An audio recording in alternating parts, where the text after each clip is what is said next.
The Samsung Galaxy S26 Ultra is by far Samsung's best Galaxy S phone yet, and while it doesn't reinvent the iconic Android handset, it moves the design, power, AI, and creative capabilities in a positive direction and without raising the price. People will be talking about the privacy display and super steady video for some time to come. Sure, there might be too many AI options on board, but overall the S26 Ultra is a winner and easily one of the best smartphones of the year. Nowadays, smartphone changes can usually be measured in millimeters and gram fractions. The era of sweeping hardware redesigns is all but done. Most of the updates we see seem to be in material swaps and growing and shrinking camera array plateaus. That's not a bad thing, certainly not judging by the Samsung Galaxy S26 Ultra I hold in my hand. It's eminently familiar but also stunningly powerful and aesthetically sublime, even without last year's titanium. It's not a perfect Android phone, but easily one of the best I have ever used or tested. It's the full package. A relatively slim and light big screen mobile communicator, and a powerful pocket computer that, with its hidden S Pen, can even excite creative types of compulsive note-takers. Samsung gets away with not changing much by still delivering on all the promises of a great flagship phone. It has excellent cameras, easily the best of not just the S26 lineup, but all recent Galaxy phones. It has the fastest chip, even thanks to a bit of customization from Qualcomm, outdoing the Snapdragon 8 Elite Gen 5 you might find on other Android phones. The S26 Ultra hides a pair of truly remarkable features that are not evident at first glance but will surely be the most talked about updates for some time to come. One is the privacy display, a true bit of display hardware innovation that has no equivalent on any other modern smartphone. Then there is the built-in gimbal. Strike that, it's not really a gimbal, just a wild bit of hardware and software engineering that lets you turn your camera up to 360 degrees while keeping the footage perfectly labeled.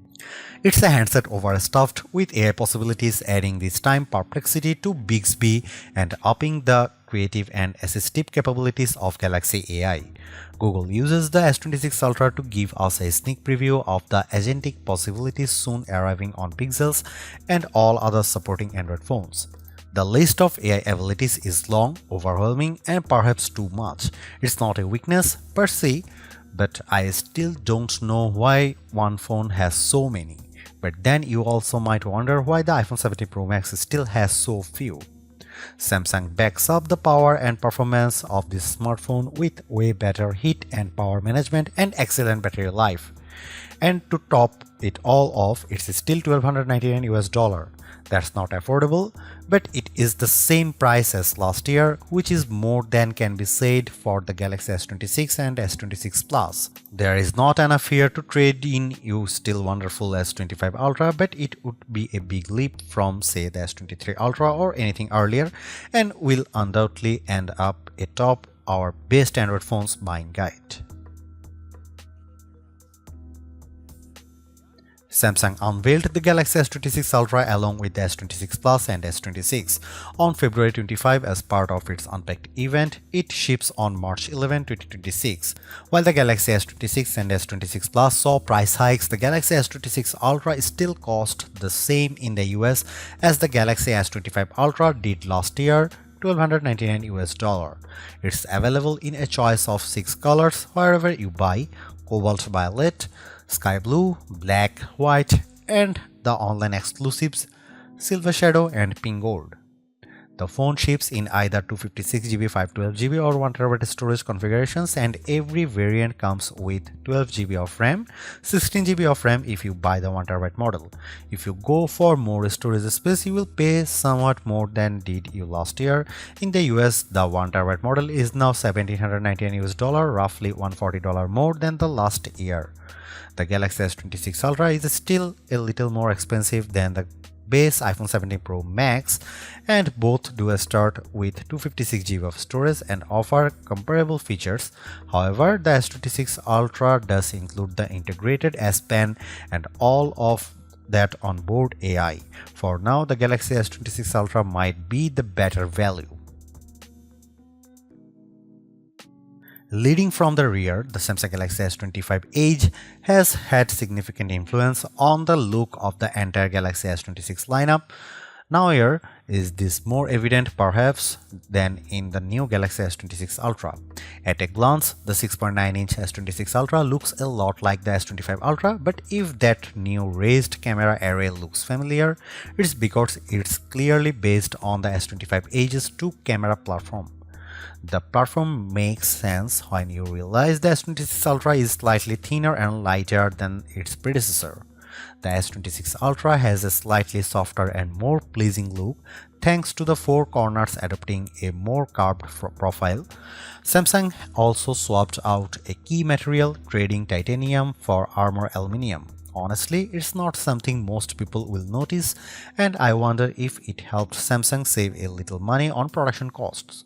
The other benefit might be that aluminum, a softer material, makes it easier to apply a wider variety of richer colors.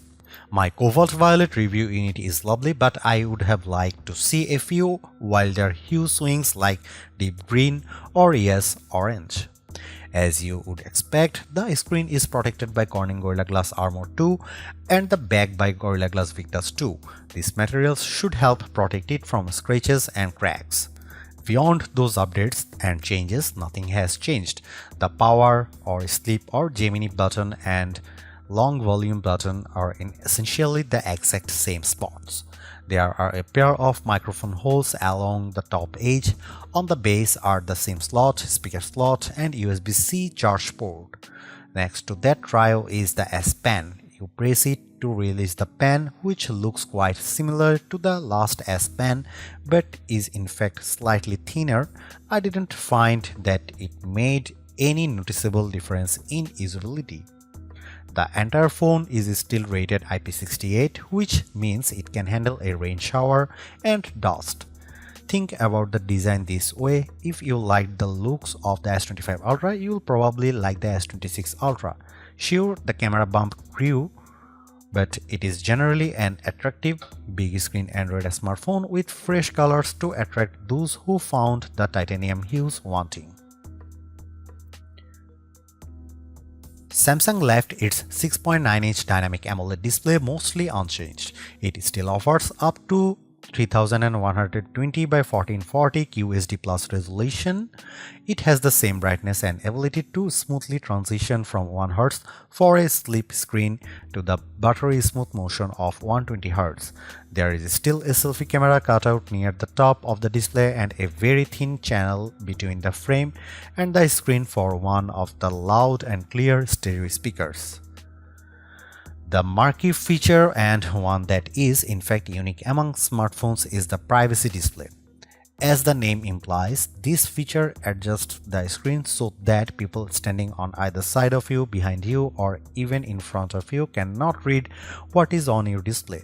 There are a few remarkable things about this feature. First, it's a hardware innovation accomplished by controlling two different kinds of pixels, narrow and wide.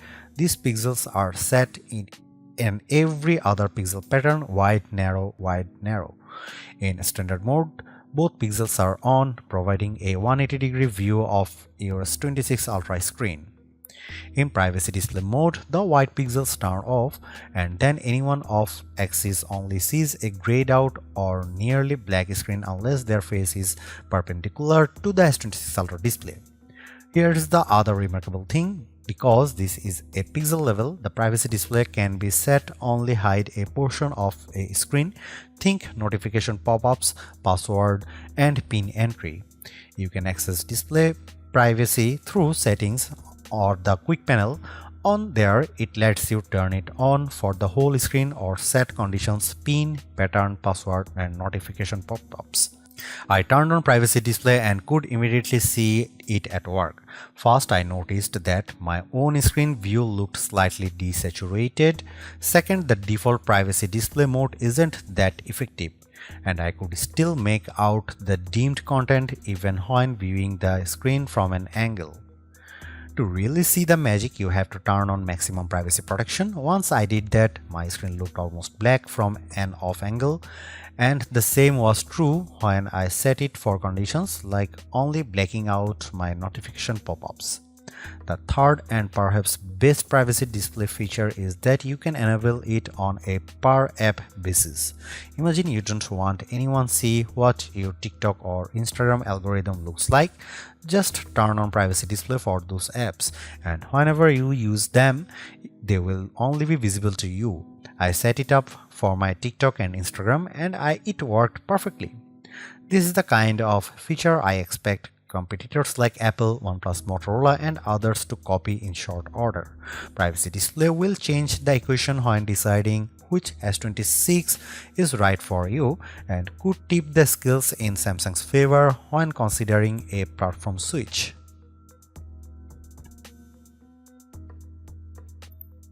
Direct comparisons of the Samsung Galaxy S26 Ultra with, say, Apple's iPhone 17 Pro Max don't entirely make sense.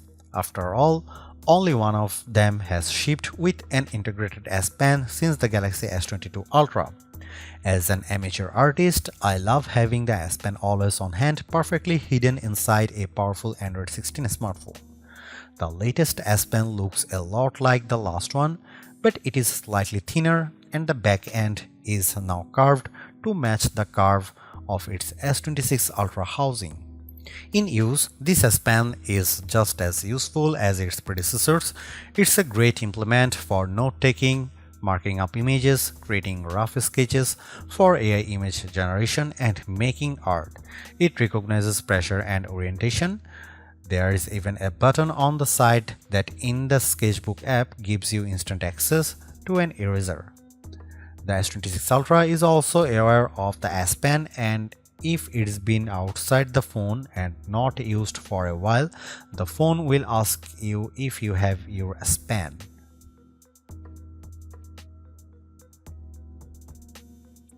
Before we dive into the photographic performance of the Samsung Galaxy S26 Ultra, let's pause a moment to look at the virtually unchanged camera array and selfie camera. The main camera is 200 megapixel and f1.4 aperture. The 5x telephoto is 50 megapixel, also provides the 10x zoom through a sensor crop. Its aperture is f2.9. The 3x optical lens is 10 megapixel f2.4 aperture. The ultra-wide is 50 megapixel f1.9 aperture, and the front-facing camera is 12 megapixel f2.2 aperture. What's not evident there too are two significant changes on the 200 megapixel main camera and 10 megapixel 5x optical zoom. Both camera features wider apertures, which allows them to capture more light and makes them more effective in low light situations. In practice, this is an excellent set of lenses, and based on megapixels, they all beat the iPhone 17 Pro Max's 48 megapixel lenses. However, even on the 200 megapixel camera, you will be default to shooting at a pixel binding 12 megapixel. The iPhone 17 Pro Max defaults to shooting at 24 megapixel. I shot photos using all the cameras, often capturing the exact same image with the Galaxy S25 Ultra and iPhone 17 Pro Max. All of these phones offer excellent cameras, and I found the image quality generally excellent. If anything, the S26 Ultra appears to have pulled even with the iPhone 17 Pro Max in most photo scenarios. Samsung told me that their image processing now allows the phone to understand the native noise signature of each lens and adjust accordingly. What this means is my photo results are clearer and cleaner. Between that, the larger apertures and low light photography, especially nighttime photography, shows a significant improvement. I noticed far less graininess in my star photography. Here are some camera samples of the new Samsung Galaxy S26 Ultra.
Few phones illustrate our oversaturated era of generative AI more than the Samsung Galaxy S26 Ultra.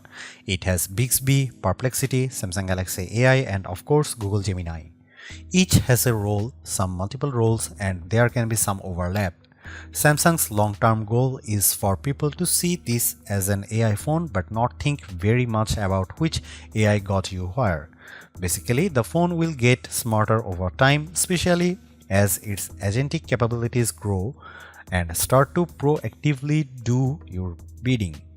We are not there yet. In fact, the agentic stuff which lives with Gemini is only with Uber for now.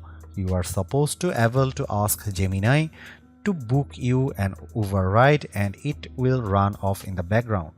Gather all the relevant bits and have it set up in Uber, so all you have to do is approve the ride. I installed Uber on the Galaxy S26 Ultra and then asked Gemini to book me a ride to the airport. Gemini told me that it could help, but it first asked for key information like my pickup address, pickup time, and the kind of ride I prefer. Gemini told me it had booked the ride, but when I checked Uber, nothing was booked. I told Gemini to cancel the ride, but Gemini couldn't do anything about the non-existent ride. In general, too, my experience with Gemini was good. I had many conversations with it and used it to identify things in my shelves, and with the live view, have it explain how to fix a leaky bathroom faucet.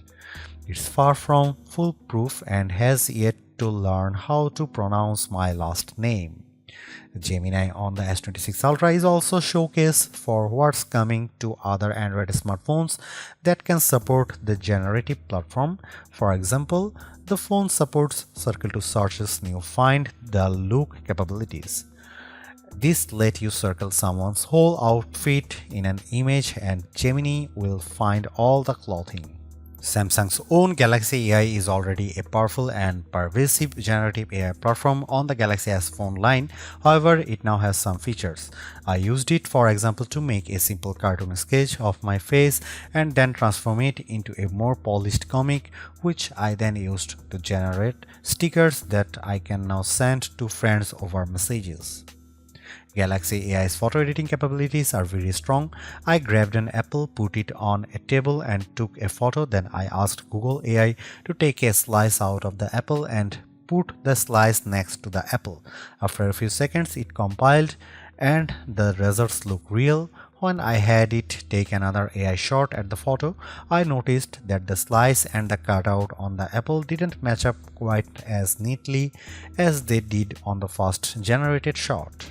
Bixby is better at conversational queries, but it can still take some work to get Samsung's homegrown digital assistant to do what you want.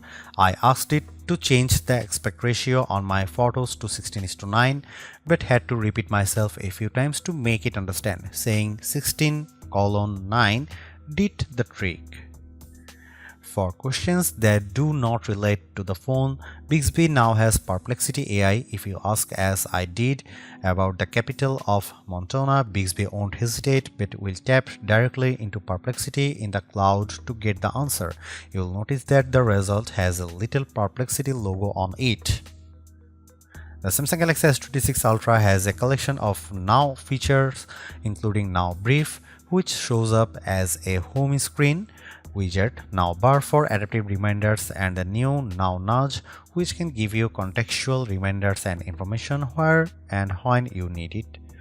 Now Brief is a fine widget with information about the weather, my schedule, and news, but I didn't find much use in the rest of the Now tools. I think I need to spend more time with the phone and let it learn a whole lot more about me before these tools become truly useful. Last year, Samsung unveiled its powerful audio erase, which can remove distracting background audio from your videos. You can reduce voices, crowd sounds, and background noises with customizable sliders for each control. It's effective, but if you turn the noise reduction all the way down, voices can end up sounding a bit robotic. More intriguing is Audio Eraser's new third-party app capabilities, which you access via the quick panel. I tried it with TikTok and YouTube and could tell it sharpened and raised the dialogue a bit over background noises, but otherwise did not find it all that useful. I like many of these AI tools, but I do think the system is a bit overloaded with options. I look forward to a time when there is more consistent AI approach with zero redundancy. If one onboard AI can handle a task, there should not be another waiting in the wings to do the exact same thing. Every year, Samsung gets the fastest available Snapdragon for its flagship smartphone, and every year it convinces Qualcomm to customize the chip, squeezing out a few extra gigahertz of speed just for its phones. In truth, the Qualcomm Snapdragon Gen 8 Elite 5 for Galaxy is about more than just speed. It's customized to work better for the Galaxy S26 series across a range of tasks. Samsung claimed that it brings faster CPU, GPU, and NPU performance. This translates into better Geekbench benchmarks than the similarly named Snapdragon chips in last year's Galaxy S25 Ultra. Single-core and multi-core scores eclipse those on Apple's A19 Pro. GPU screens are harder to compare to the iPhone 17 Pro Max. Silicon appears to be significantly ahead of those on the S26 Ultra. Benchmark numbers tell you little about real-world performance in everyday use. That last Ultra was fast, and this new S26 Ultra is fast. There is enough headroom that I doubt anyone will notice the difference. The NPU powers some pretty impressive local AI. I played PUBG and Asphalt 9 Legends on the phone and was impressed with how the games looked and the smooth and fast performance. Better yet, the S26 Ultra never got warm. I will credit the new vapor chamber with the cooler performance. The Galaxy S26 Ultra CPU is backed by 12GB of RAM and 256GB of storage. I can get 16GB of RAM if I pay for the pricey 1TB model. Overall, this is a fast device ready to accomplish a range of tasks, including running some impressive local AI models. I am honestly impressed by the Samsung Galaxy S26 Ultra's battery life. Even with brightness turned up, the screen refresh rate set to a max 120Hz and resolution turned up to QHD+, it carried well past 25 hours of operation. If I lower the brightness and work with Full HD+ resolution, it can last 2 days on a charge. The 3nm Qualcomm Snapdragon chip is efficient, and the One UI 8.5 platform knows how to squeeze the most life out of a single charge. Recharging can be done with a 45-watt charger, reaching 75% in about 35 minutes. A 65-watt wired charge could reportedly do the same in 30 minutes. I had my phone fully charged in under an hour. The phone supports fast wireless charging with up to a 25-watt charger. What's missing, though, is any kind of MagSafe style support. There are no magnets in the back of the S26 Ultra, which is a bit of surprise considering we got Pixel Snap on Google Pixel 10 phones. Samsung is only promising that all the cases it sells will come with the built-in magnets. The S26 Ultra sticks closely to the familiar Galaxy formula, but it is one that clearly works. Performance is blazing, Samsung's software ecosystem is extensive, and photography largely keeps pace with the Western competition. The S Pen continues to have its vocal supporters, and Privacy Display can legitimately claim to be the most interesting new phone tech of 2026. Anyone demanding the biggest batteries or best camera sensors probably started shopping elsewhere a few generations back, and the S26 Ultra's minimal gains on the later haven't done anything to change that. The pro-level video features, while very sleek, don't have mainstream appeal. Samsung AI's seeping into every aspect of the operating system is beginning to grate too. But there's safety in what you know, and a lot of people have a Samsung phone in their pocket already.